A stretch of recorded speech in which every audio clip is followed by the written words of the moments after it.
And hello, friends and enemies. We're back. Perhaps it's you, your absolute favorite Unsolved Mysteries rewatch podcast. That's also unofficial. My name is Liz. My name is Samantha. We're your cool mystery ants. No, we didn't bestow that title upon ourselves. It was graciously given to us.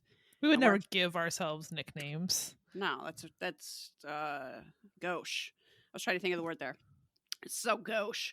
But we're here to watch Unsolved Mysteries and then tell you about it in such detail that you don't need to watch it yourself. I feel like something that holds people back from our amazing podcast is they're like, oh, well, I haven't watched that episode of Unsolved Mysteries. I got to watch it first. And then, of course, they don't have time. And it's like, no, we'll tell you all the deets. You're good. It's not necessary. There's no homework. We're going to tell you the whole mystery because honestly, even if you watched it like last week, if your memory is like mine, you might not really remember. You're probably not going to remember. I feel like people are constantly referencing things we've said in the past or like things in past episodes of Unsolved Mysteries episodes, and I remember none of them. And you're just like, yeah, dude. Look, if I had watched this in 1996, I would remember it word for word. But I watched it a couple days ago, so I remember very little. That's just the way that the mind works. It's mysterious in that way. If only I had watched it in 1996, it would be like it was yesterday. But instead, it was yesterday, so it's a foggy mess. Well, okay, so we're doing remote recording. Things have gotten very COVID-y again, as I'm sure you're aware. So, well, maybe not. Maybe you live in a country that handles things, and things are not that COVID-y by you. Bless you. Make the most of it. But if you were in the United States of America, where we've decided just to throw up our hands and go, I don't know, let people die or whatever. Look, we're back to the stay home mode. Yeah, we're recording remotely, so we don't even know if this is gonna work. That's usually how remote recording goes. Yeah. So I'm in physical therapy, and my physical therapist today was like, oh, so what are you doing this weekend? And I was like, nothing. We're back to that. What are you talking about? What am I doing this weekend? Nothing. I will be working on a puzzle in front of my TV. Yeah, fun stuff. But the good news is that now we're back. So while you possibly have nothing to do, we can keep you company. Yeah, we can entertain you with the 7th season of Unsolved Mysteries. What does Robert Stack have to say about these mysteries? Let's find out. What does he have to say? Okay, we were trying to figure something out last night, which is, are we officially halfway through all of the episodes of Unsolved Mysteries? How many seasons are there of this goddamn show? We're obviously not counting the Dennis Farina episodes. The original, Amazon has 12 seasons, but I'm seeing conflicting information as to whether or not that's the number of seasons. Okay. What's hilarious is that if you Google how many seasons Unsolved Mysteries, there's different answers. And this is why I don't know. And I think it's because like what's on Amazon doesn't align with like what originally aired, and then there are the Dennis Farina ones, which if anybody was like, Liz, just do the Dennis Farina ones, even though Dennis Farina sucks. Well, the thing is, those aren't new mysteries. They just like repackaged old mysteries with like bad Google Maps footage, is my understanding. So maybe there's like a couple new ones. I don't even think there are. I think it's literally they did the same things again because it was just very cheap. So there's no point in us talking about it again because not only is there not Robert Stack, there's no new information. So I guess we're going by the Amazon way, which I think lines up with also what's on YouTube and Tubi for free. So I guess there's 14 seasons, but you would think we would think on the 7th season of our Unsolved Mysteries podcast, we would know how many seasons of Unsolved Mysteries there are. I have always just assumed that there were so many seasons that we would burn out long before we reached the end. But you know what? Now I kind of look back on the time and I'm like, 6 seasons flew. Okay, season 6 didn't really fly by, but we've got through 6 in like 4-ish years. Yeah. So I would say we have another good 4 years at least ahead of us, right? I think so. I mean, unless the world ends before then, which is a distinct possibility. There's I don't see much point in planning past that. So so I feel like we're set for the immediate future, and we'll just keep chugging along until there's no more track. That's the plan. If you are listening to this, the other good news is that you can now order Our second zine, the second Yes. Perhaps It's You zine, is done. It is in full color. It's glorious. There's all sorts of things like craft projects and Mad Libs and an article about why Roswell is boring by Rob of Our Strange Skies. I mean, it has it all. So you can get that by PayPaling us $15. And that's perhapsitsyouPodcast@gmail.com. All the details for that are on our website, perhapsitsyou.com. You're gonna want one of these zines. I've seen it. I love it. It's hard for me to. I don't know if I could pick my favorite part of the zine, but I really love the data analysis. I wish I could shout out the listener who did that Yes. because it's Yes. amazing. And when I say I do not remember what we've talked about in the past, there are things mentioned in that data analysis where I was like, I don't remember saying that at all. I don't remember giving an episode 5 out of 5 tears. But apparently I did. Yeah. It's so good, and I can't believe someone sat down and did that. Shout out to them. It's amazing. Yeah. If you've been wondering, like, do we give more thumbs up, thumbs down? What's the average star rating? You're gonna have to get the zine because someone went through all the trouble to crunch all that data themselves. Bless Amazing. you. Bless you. We're also gonna do a deal. If you didn't get the first zine and you want that too, you can get both. $22. Nice. I know. It's amazing. So that will all be on our website, and it'll be more. That includes US shipping. So if you're not in the US, you have to pay a little more. Also, if you're in Minnesota, you have to pay sales tax. Sorry about it. It's the law. Okay. I would like to dedicate this episode to our resident history nerd, Rochelle, who has been under the weather. Get well soon, Rochelle. Hopefully, this episode cures you. I assume that it will. Yeah, it has curative. Did you send Rochelle some Lourdes water, or did we drink it all? I do have some in reserve, so I could send her some. If she thinks that'll help, I will. Rochelle, get in touch. If you need some Lourdes water, yeah, or some mints. Do you think some Lourdes mints would do the trick? I got some. Can't hurt, might help. I mean, eating a delicious mint, it really can't hurt. Exactly. And it might cure you, so long as you're not Saint Bernadette. I can't. I'm sorry. I can't move on from that story. I cannot move on. The Holy Virgin Mary appeared to Saint Bernadette and said, "People who use this water will be cured." And Saint Bernadette said, "Great. I have a lot of health issues." And then the Virgin Mary went, "Oh, not you." Bitch, not you. The Lord works in mysterious ways. We've just found out from the Pope that all of us who have chosen to have pets instead of children are doing humanity a great disservice. Yeah, that's curious. How many children do you have, Pope? Oh, is that none? Huh. Well, sounds like someone's a little selfish. And their name is the Pope. Interesting. Because someone was like, "Who asked?" And I was like, "Was it his children?" Oh, wait. Oh, it was? It wasn't. Couldn't have been. Interesting. That's fine. I can be selfish at home trying to get enough sleep. You know, to each their own. We pick our different paths in life. And I like children, but I also really like sleeping. So, you know, we gotta, you know. You have to weigh the pros and cons. Yeah, exactly. They're very needy.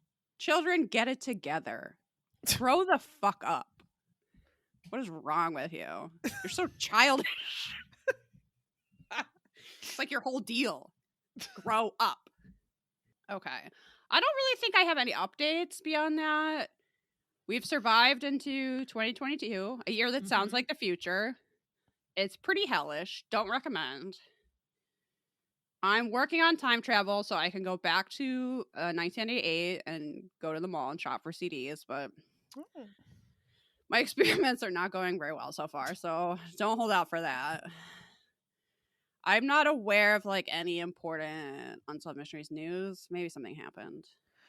Okay, so we don't have a date, but Unsolved Mysteries has said that we will be getting new reboot episodes this year. Mm-hmm. Now it's January, so I don't know what we're talking. We could be next month. It could be, the end of the year. But 2022 at some point, and we will of course be covering those episodes on our Patreon. So if you want to hear, we've so far talked about every episode. If you're new here, we talked about the reboot, but we did that on Patreon. It's going to cost you $1 to hear our thoughts on the new episodes, but that's something to look forward to. We have so little to look forward to. God damn, I know, right? Grasping at straws. This everything gets canceled again. But yeah, supposedly new Unsolved Mysteries somewhere out there. So mysterious. It remains a mystery at this point when those will air. But yeah, they're really leaning into it, I think. It's kind of on brand for them. They're like, who knows? Woo. I mean, we're still not hosting, so it's kind of like a little bit pointless. There is no host, which I'm insulted. No host is better than us. We are so cheap too. We could probably been bought with a couple of Casper mattresses, and yet no. Okay. So we're here today, this day, 2022, to talk about season 7, episode 1. And I feel like this is a pretty solid episode to start on. I wish we had 4 mysteries. We only have 3. That's kind of a personal pet peeve. Maybe if you're not making a podcast about a show, you wouldn't even notice something like that. But I really prefer 4 mysteries. Other than that, I think these are very strong. So, and we start off with something kind of kooky, a little bit weird. This is local. Yes, which is always exciting. Did you know this podcast is made in the great state of Minnesota, where it's quite cold right now? Yes, extremely cold. This is appropriate. This is a very appropriate mystery. You're right. We're a fine Minnesota export, just like Lizzo or Wild Rice or snow. I don't know. Whatever else you get from Minnesota. Maybe Chicago mixed popcorn, we recently learned. Okay, but that was invented in Chicago. It's just copyrighted by a company in Minnesota, which I'm sure makes Garrett's Popcorn in Chicago mad every single day of their lives. I think there was a lawsuit. Yeah. But if you want to know the origins of the copyrighted term Chicago makes popcorn, you have to come here to Candyland. Hilarious. Okay, but also we have this story. So this isn't unexplained. It goes back to 1968 when promoter Frank Hansen, we see him leading 2 scientists into an isolated barn in southeastern Minnesota. And it's very dark and like foggy and spooky. And it was 2. Okay, is this a real field, cryptozoologist? If I had been like better at school, could I have become a cryptozoologist? Is that a real thing? You know, I don't know, but I think there's probably someone listening who's real angry that you asked that question. I'm sorry. I wasn't sure if that was like... How dare you insult the cryptozoologist? You know, I don't know. I wasn't sure if that was like, like more of an Ancient Aliens caliber type thing or like real. You know what I mean? Is this just someone that goes on like a lot of History Channel documentaries, or is this like an actual credible scientific field? I'm really not sure. Anyway. I love how those are 2 distinct things. They are. Which we know is true. They are. They are. Those are 2 separate things. Okay. So their names were Ivan Sanderson and Dr. Bernard Helvens or something. And they arrived to examine the Iceman, which was kind of a badass name. I know. And if you Google this, if you're looking for more information, don't be like me and just Google the Iceman, which is going to get you a lot of bullshit that has nothing to do with anything, including a serial killer. But you have to look for the Minnesota Iceman. Okay. Yeah. All right. So this was a specimen, supposedly a prehistoric human that's encased in a block of ice. And it was appearing to be half man, half ape. I don't know if this means... It's supposed to be like a missing link between... evolutionary link between apes and humans. But I'm not sure if it's supposed to be like a Neanderthal or like some other type of early human ancestor, or it's just like a human ape hybrid. The illustration looks... I'm going to say it leans towards ape. Okay. But I'm a fuck if I know. Also, I was reading some article recently about these very large prehistoric apes that used to be in North America that were like much larger than any apes that are still alive today. Oh yeah, I saw the illustration of that. They're huge. I forget what they were called, but my new theory is that that is Bigfoot. The ghosts of those prehistoric apes is what Bigfoot is. Which maybe we've already said that before when we talked about Bigfoot being a ghost. But actually, I that don't was think we were aware that there were such big prehistoric apes. yeah. Also, I didn't really read that article about Bigfoot being a ghost. I was just laughing at the hilariously jacked drawing of Bigfoot. So in this case, I have like more to back it up, which is that they were these very large prehistoric apes. And so my new Bigfoot theory is that he's a ghost of that. And if Arden has promised to ask her relative, who's a Bigfoot enthusiast, how he feels about this theory, if you are a Bigfoot enthusiast or know someone who is, check in. Are you a member of the Wood Ape Society? Please send us an email, perhaps ccpodcast@gmail.com. I would be very flattered and intrigued if a member of the Wood Ape Society listened to this podcast. Please tell me what it was like to meet Rob Lowe. Okay. So back to the Iceman. The scientists left the barn convinced that the specimen had scientific value and was not a hoax. However, a couple weeks later, it vanished without a trace. Okay. Convenient. Yeah, so now Robert Stack is in a different barn in a trench coat, and he says, this I find very funny for some reason, who or what was the Iceman? He's just like, he's just so serious about it. I don't know. And this is literally like a freak show attraction. Okay, so the question is, was it an entertaining illusion created by a master showman or something real, as the scientists suspected? Okay. So earlier in 1967, before this Iceman stuff, Frank Hansen was touring the state fair circuit with what he claimed to be the earliest gas-powered tractor. I'm not sure. They didn't say whether or not that was true. I kind of got the impression he was lying. So did I. So, which does make the Iceman thing more suspect. It's a little sus. That he was touring state fairs. I mean, the Minnesota State Fair is like a big event. So many people go. So I'm picturing this guy having his like tent. You have to like pay to enter, and then he's like, "This is the earliest gas-powered tractor." Which, oh my, I would be pissed. That's what's in the tent. If you gave a nickel and that's what was in there, I would be like, it wasn't a mummy. Give me my nickel back. I want to just throw it on the ground. I don't want to see it. I mean, I realize it's a state fair, but even so, I don't want to see an old tractor. Who cares? Anyway, so while he was exhibiting that tractor, he says he was approached by a soft-spoken stranger who said that he had something worth exhibiting and that would be worth his while to give him a call. So later, he met up with that stranger at a refrigerated warehouse. The stranger declined to say where he got the Iceman, but Frank agreed to take it on the road as an educational exhibit. It became a star attraction at state fairs throughout the Midwest. We hear from a zookeeper who says he saw the Iceman when he was 18 years old, and he believes he was looking at something that was dead and not man-made. He says he doesn't think it was made out of like plastic or wax or whatever. We also hear from an environmentalist who tells us basically the same thing. The person we hear from more is Dr. Terry Cullen, who is a zoologist who saw the Iceman when he was 18 years old. And when they show him as like a teenager, he has this like amazing hair in the past reenactments. I hope his hair is really like that. So good. Okay. So he says that the Iceman was about a 6-foot male with visible hair follicles and that he had trauma to the left side of his face and that it was, quote, made out of some sort of flesh.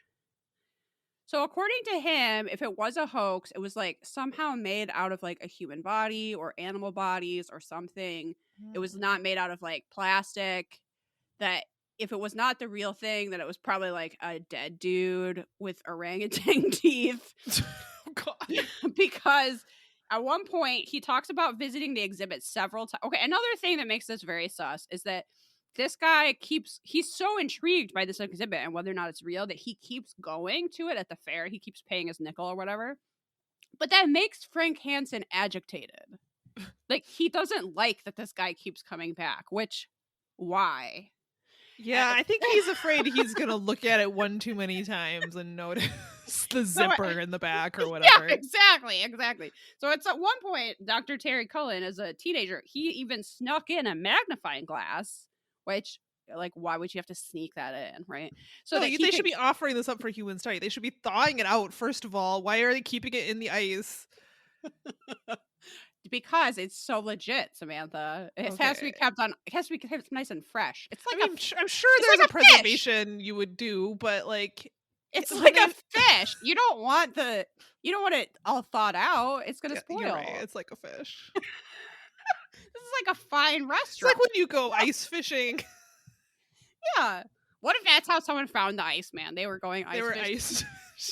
and they just pulled up a whole giant block of ice that had a man in it. Sure, that would happen. Be a weird day.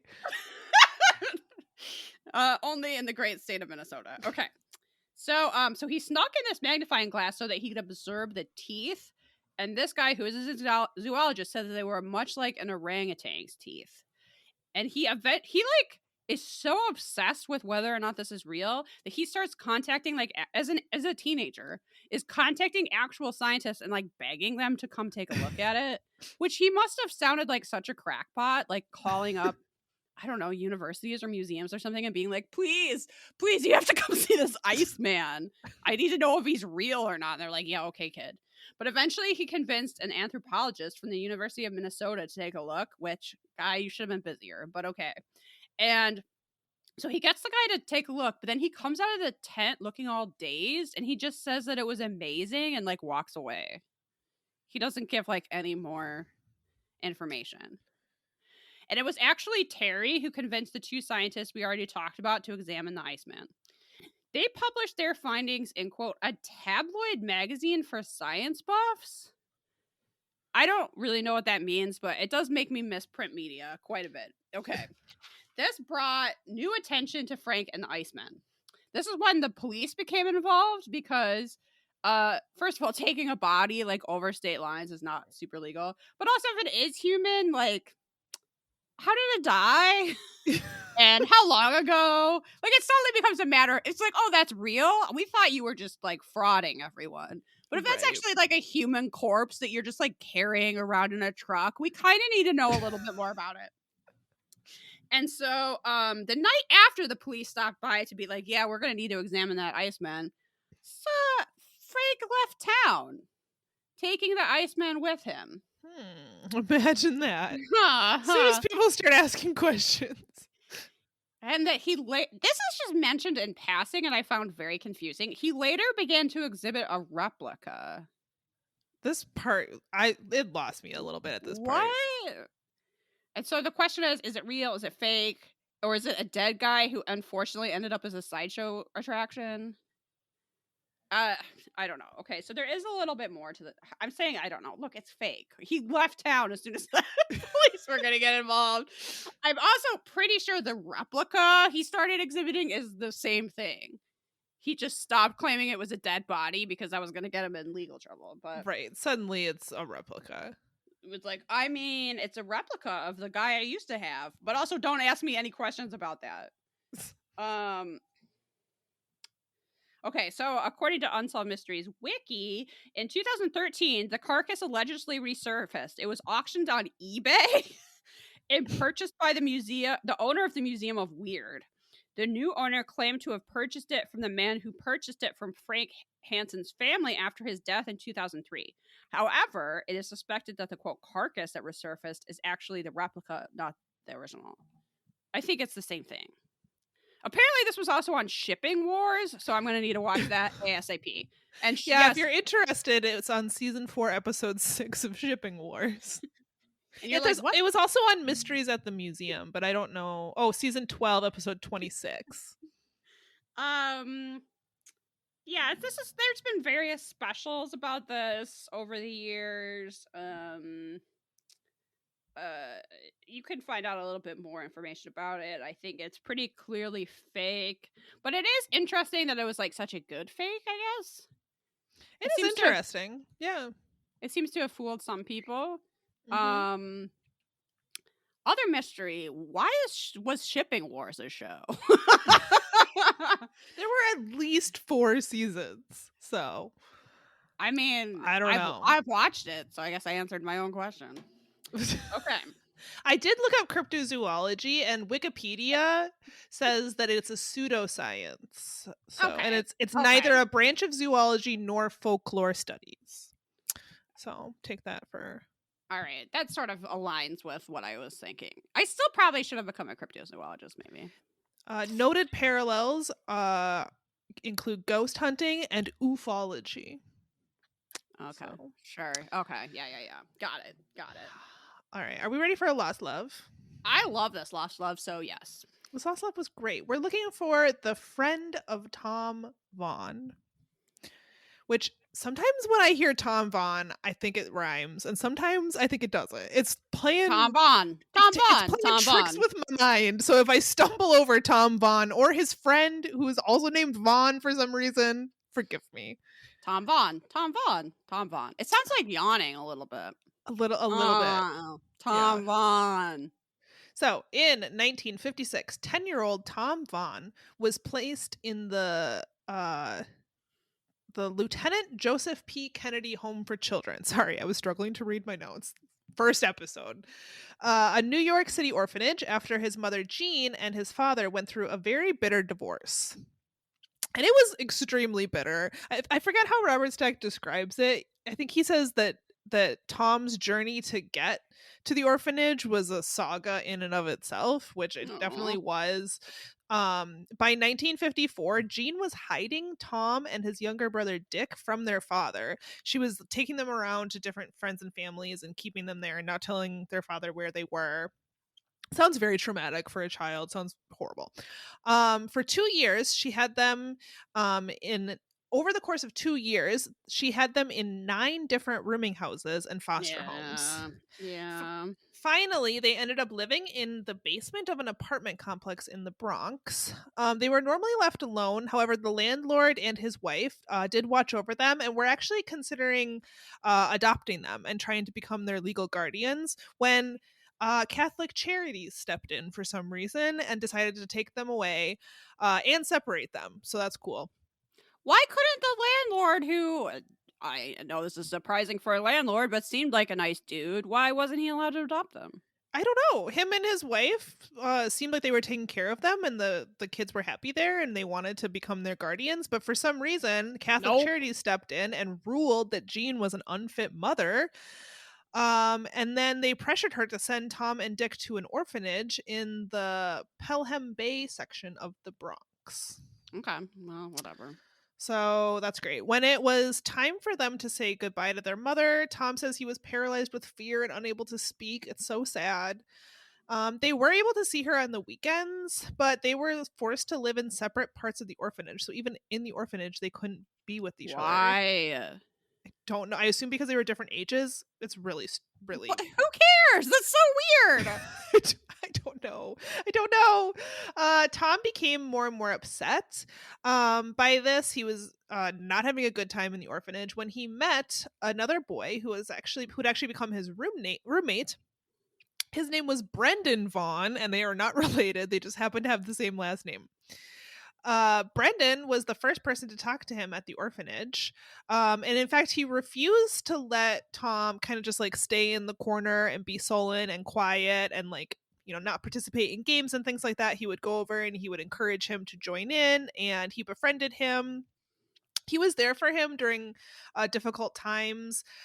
In one of the classes that they showed in a reenactment of, the nun was like yelling at Tom because he couldn't remember something. And then when she turned around to like go get a stick, presumably to like beat him because he doesn't know the Yeah. right answer, Brendan ran over and whispered the correct answer in Tom's ear. And then when the nun turned back around, he was able to give the correct answer and avoid punishment, I guess.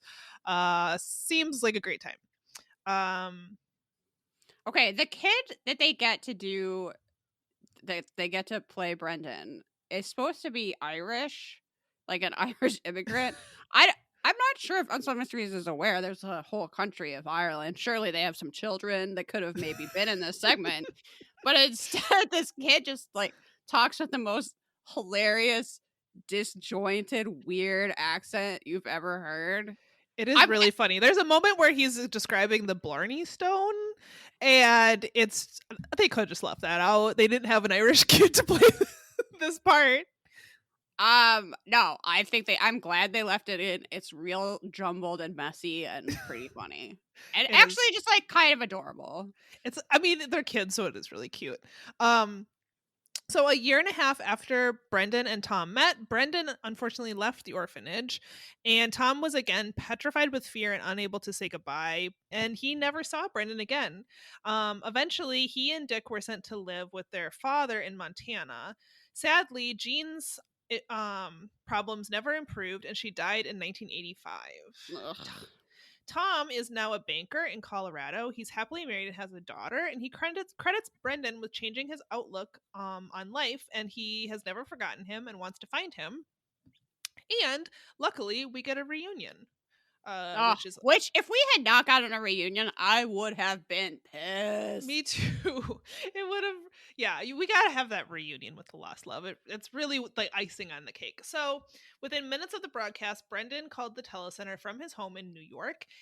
He and Tom were immediately put in touch, and finally, Tom had his chance to thank Brendan. A few weeks later, on March 6th, 1994, Tom and Brendan were reunited in Manhattan.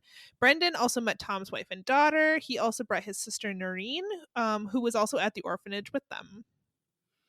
And it was really sweet. Brendan said that what did he say he was divorced or something? Yeah.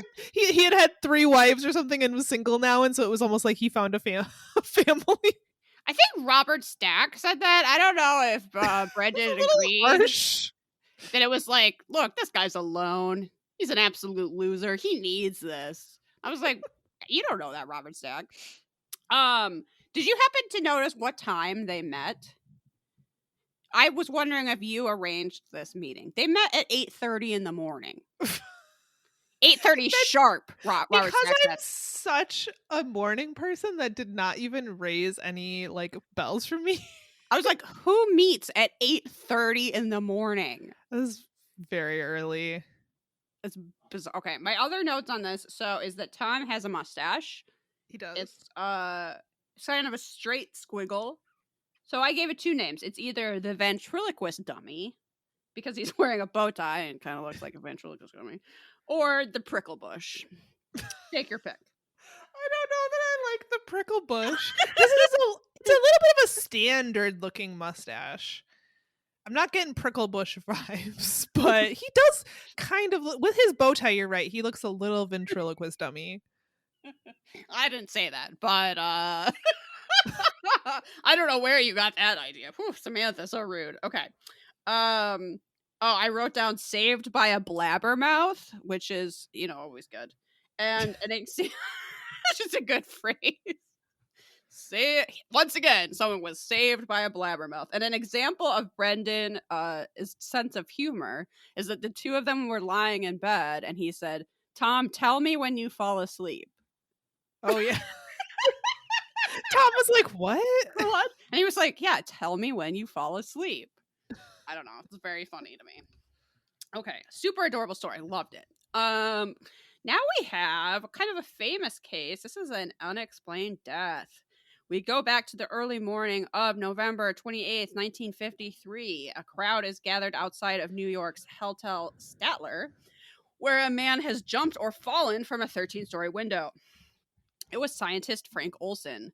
He left behind a wife and 3 small children. His children, now grown, and extremely smart and articulate, by the way, oh my goodness, are trying to figure out what really happened to their father, who died at the heart of Cold War tensions. So we do hear from his children quite a bit in the segment, or at least 2 of them, maybe not all 3 of them. And they're just so calm and put together and have put this like so much thought into this. I don't know. I was very impressed by them. But Robert Stack wants to remind us that the USSR was a very real threat at this time. So real. I was like, okay, Stack, whatever. Frank Olson was in charge of a weapons project at the time of his death. He worked at Fort Detrick in Maryland in the Biological Warfare Research Department, which, ugh. He was an expert in aerobiology, the deliver of deadly viruses via sprays in aerosol cans. Oh my god, what a nightmare. His work was highly top secret. One of his sons, Niles Olson, has a mustache that has two very separate sides. So that's called part the Red Sea. Okay. Thought you might call it the double prickle bush. You're like, please never say the prickle bush again. I don't know. That's look, the mustaches speak through me. I'm just a conduit. The universe tells me what their name is, and I just let it flow onto the paper without thought. And sometimes I look down and it says the prickle bush. And you go, all right. This is gonna be featured in the next reboot episode of Unsolved Mysteries. It's gonna be a miracle segment. They're bringing back the miracle segment. This woman names mustaches that she sees on Unsolved Mysteries via a divine spirit. It just comes to me. It's almost like a vision. I'm imagining you sitting there and you have gold leaf glued to your face. and the clear like squares that it comes out of the package. Yeah. And you're like, and prickle bush just came to me. And I have to wear like a bunch of scarves and like way too much jewelry. Like every sort of spiritual swindler does. Yeah. I'm wearing like 10 rings on each finger. And I just knew. And you just hear the clanking of my jewelry. And I just knew that the name was Part the Red Sea. And let it be so. Okay. Anyway, we're talking about the death of a man who had children. And his name was Frank Olson.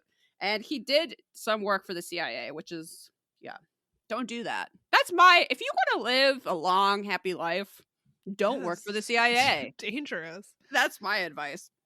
So at one point, he attended a 3-day conference with colleagues, and he came home a changed man.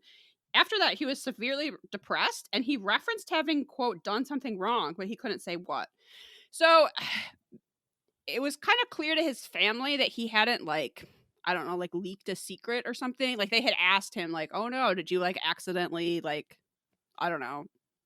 tell Russia how we're gonna beat them? And he was like, no, I'd never do that. But something had clearly happened that he was extremely worried about, and it changed his whole personality. His boss indicated that he thought Frank was on the verge of a nervous breakdown and took him to New York for treatment. While he was there, he shared a hotel room with Dr. Lashbrook, a CIA scientist. No, that's not how you treat people that you're worried about. But anyway, a week passed without his family hearing from him at all. Then one night he called to say hi, and he did seem at that time less on edge. Him and Dr. Lashbrook went to bed around 11. Lashbrook says he was awakened by the sound of broken glass, which would have been Frank falling to his death. The authorities said Frank either jumped or fell, but they didn't know which.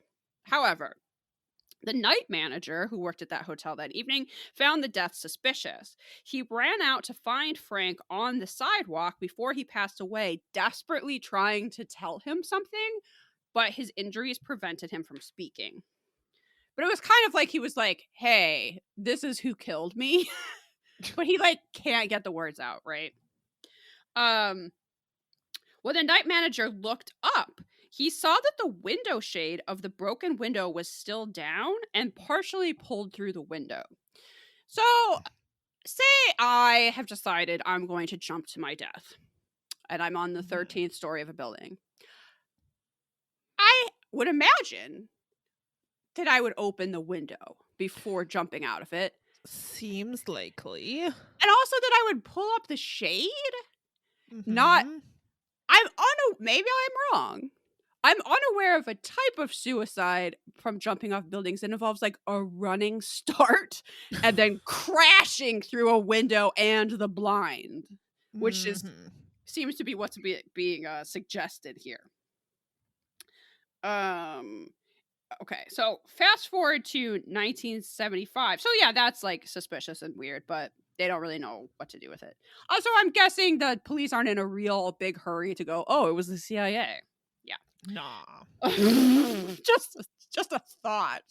Oh my God, please do not come for me, CIA. I'm so scared of you. This is allegedly alleged. It's Yeah, so so allegedly. alleged.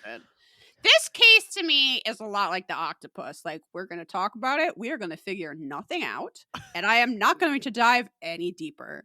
They are not going to catch Mm-mm. me finding out truth.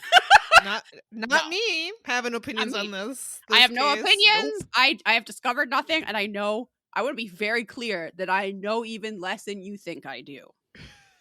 Okay. So fast forward to 1975, a government commission was formed to investigate past abuses by the CIA, of which there were allegedly many. The report mentioned a scientist jumping to his death 10 days after being dosed with LSD. It turned out that scientist was Frank Olson. At this time, Frank's family received a formal apology from then President Ford and compensation of $750,000.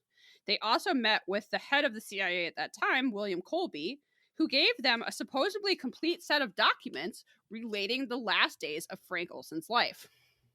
It detailed that the CIA, okay, so he goes to that conference, right? And he comes back and he's like super different.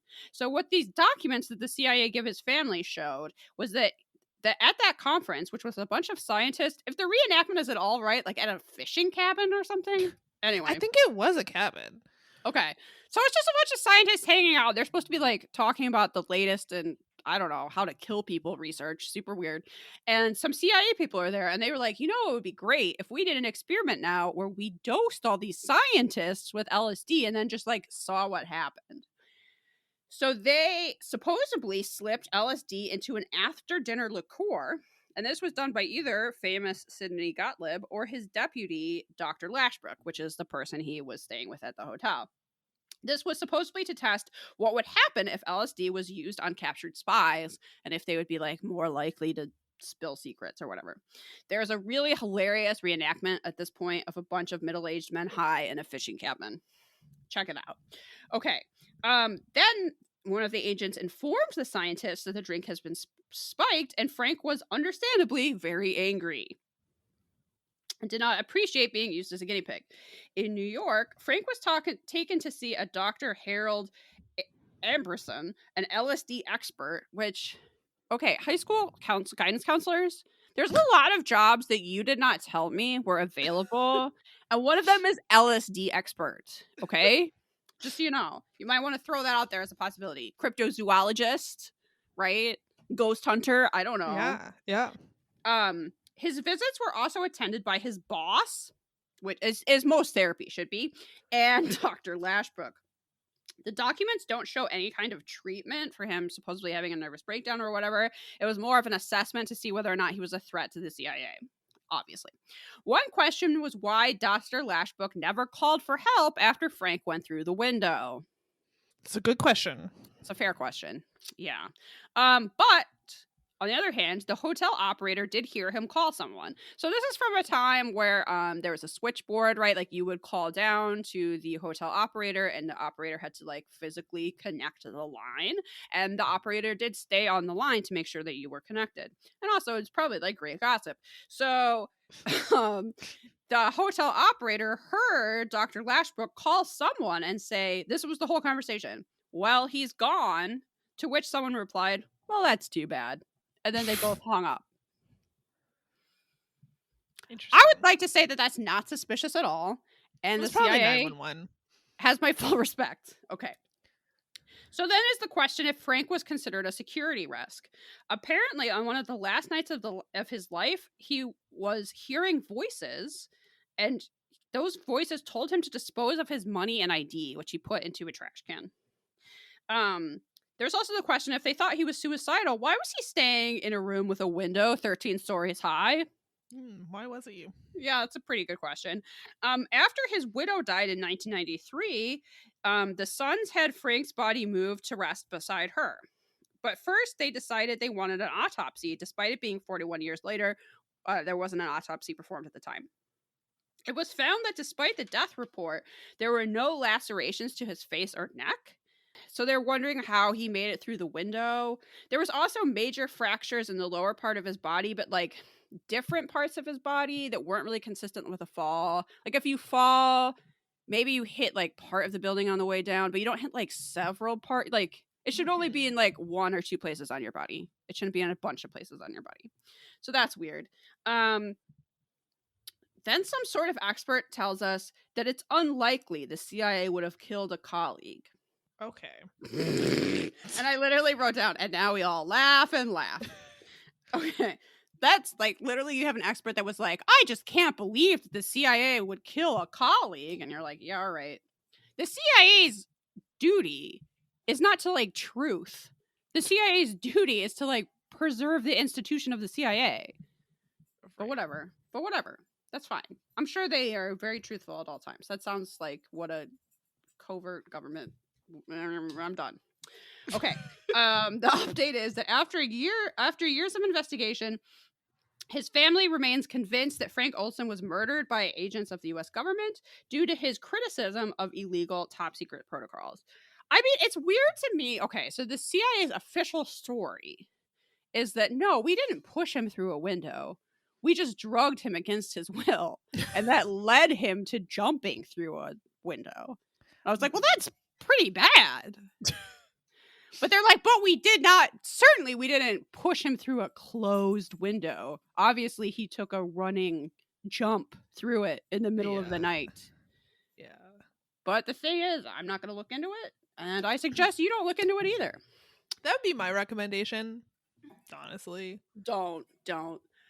His family, honestly, is very brave to do so because they've kind of already seen what could happen if you ask too many questions. So if I were them, I might stop asking any questions. I'm really sorry. This is more than a tragedy, but don't be the next one.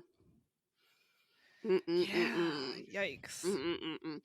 Did you like that book that you read that kind of talked about this? I did. Yeah, last year I read a book called Poisoner in Chief, Sidney Gottlieb and the CIA's Search for Mind Control, I think. And it was really good. It's a very popular book. That book, it focuses on Sidney Gottlieb and the various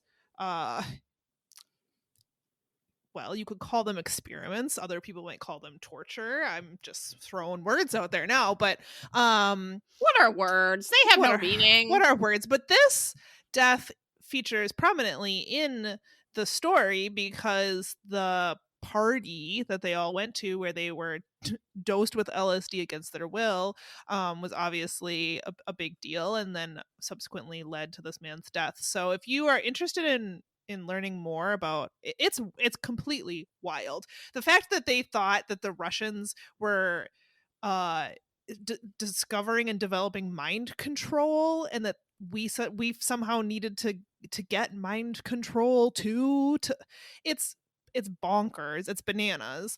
It's crazy that Sidney Gottlieb never really faced any consequences and got to just like retire to the mountains and raise goats.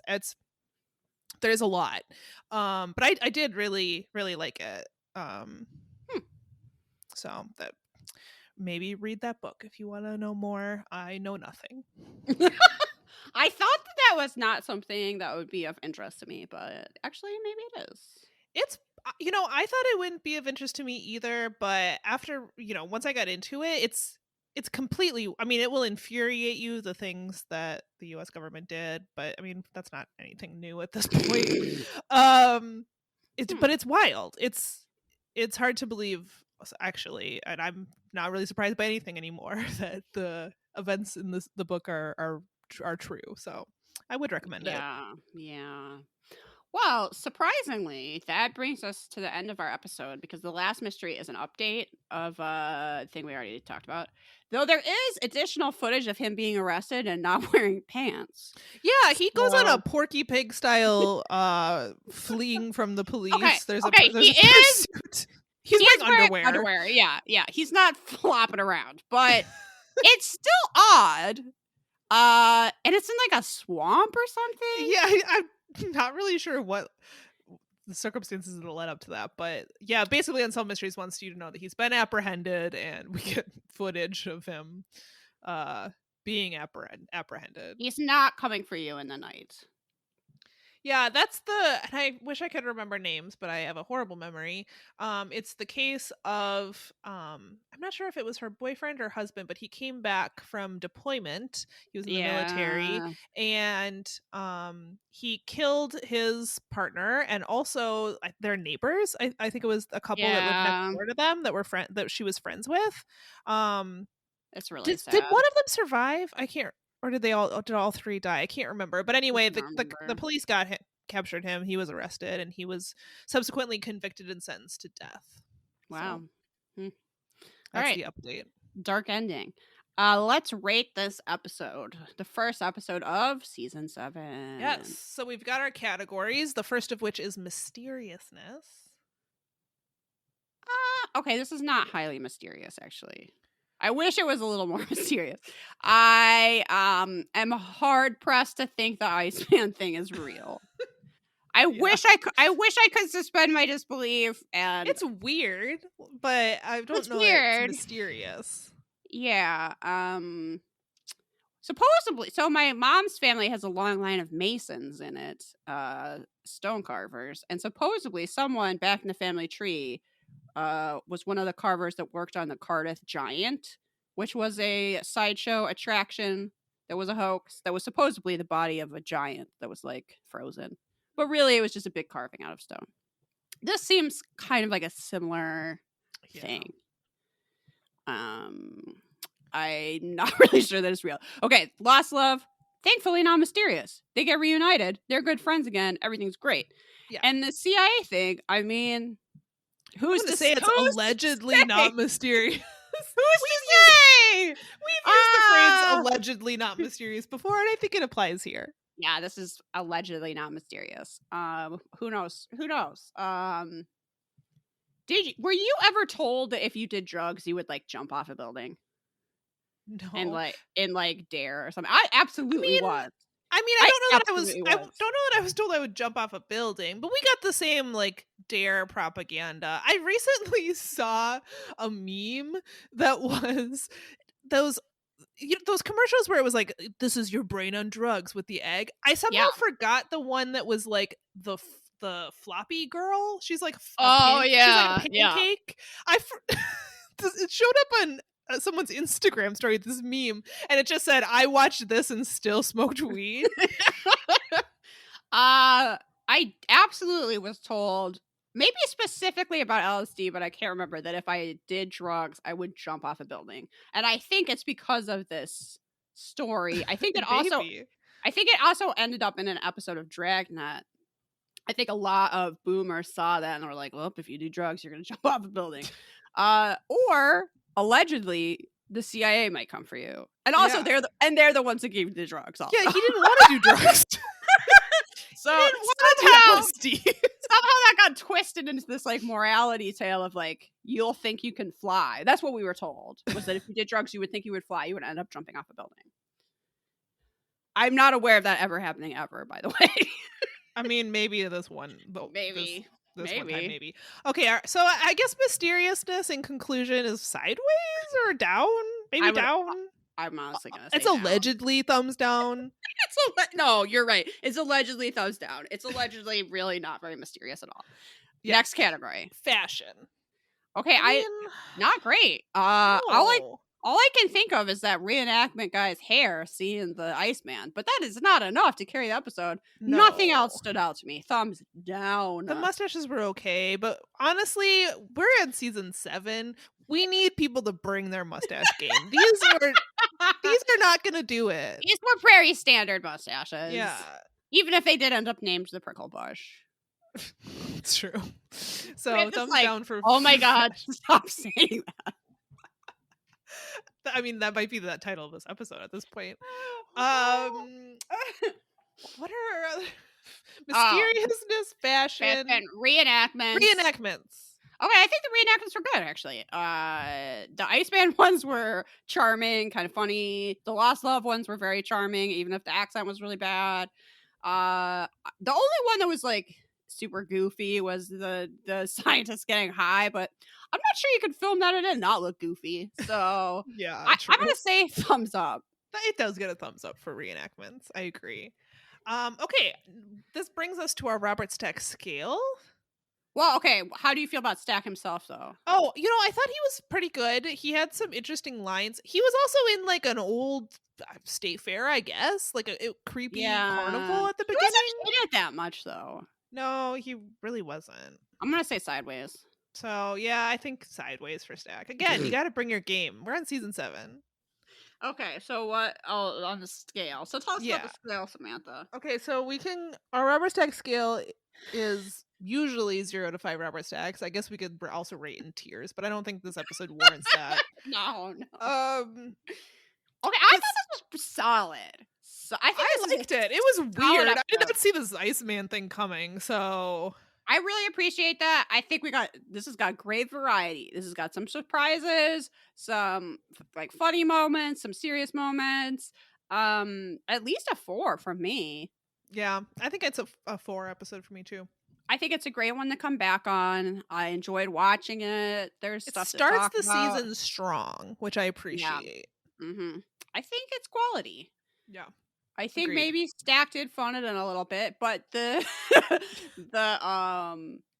these are just good stories. These 3 stories are good stories. Yeah. They've Yeah, got some agree. meat to them. So I'm glad we're here. I'm glad we took a little break and I can be enthusiastic about this episode instead of just being like, oh my god, who cares? This is slowly killing me, which is how I felt by the end of season 6. It's like Unsolved Mysteries will be the death of me. Yeah, it's really true. Should we end with some recommendations? I think we should. It has been a while. I assume that our dear devoted 5 listeners they haven't known what to do with themselves these past couple of months without any recommendations for us. Without me recommending an animal I follow on Instagram. Yeah. They've been so bored without that kind of A+ content that we provide for free here at Perhaps It's You. Whatever random shit I've bought on Amazon lately. Yeah. Quality. I'm an influencer, basically. They need those cloud slides, Samantha. I mean, you do need those cloud slides. Those are great. The other day, so I was, I paint sometimes, and I was like, I should really do more painting standing up. And then I was like, maybe I need to get the cloud slide. Maybe it's time to get the cloud slides. Anyway, it's been so long that I had not yet had a chance to recommend the show Midnight Mass, which is on Netflix, and I love it so much. I've watched it twice by this point. It is a Mike Flanagan show. He did The Haunting of Hill House and The Haunting of Bly Manor. If you enjoyed those shows, this is similar but not exactly the same. It's a story about a fishing community on a very isolated island, and the main character Riley has just gotten out of prison for a drunk driving incident that killed someone. So it's him coming back to his hometown after this horrible, shameful thing, and things are getting kind of weird. And also at that same time, their town priest has fallen ill, so there's a new priest is standing in for him.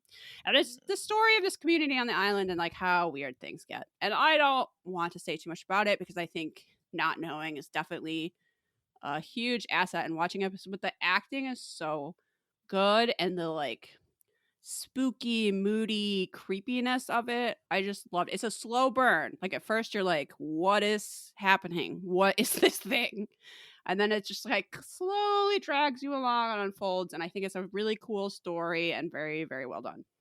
So highly recommend that. I feel like Netflix 2021, they really made sure they were worth your $13 or whatever.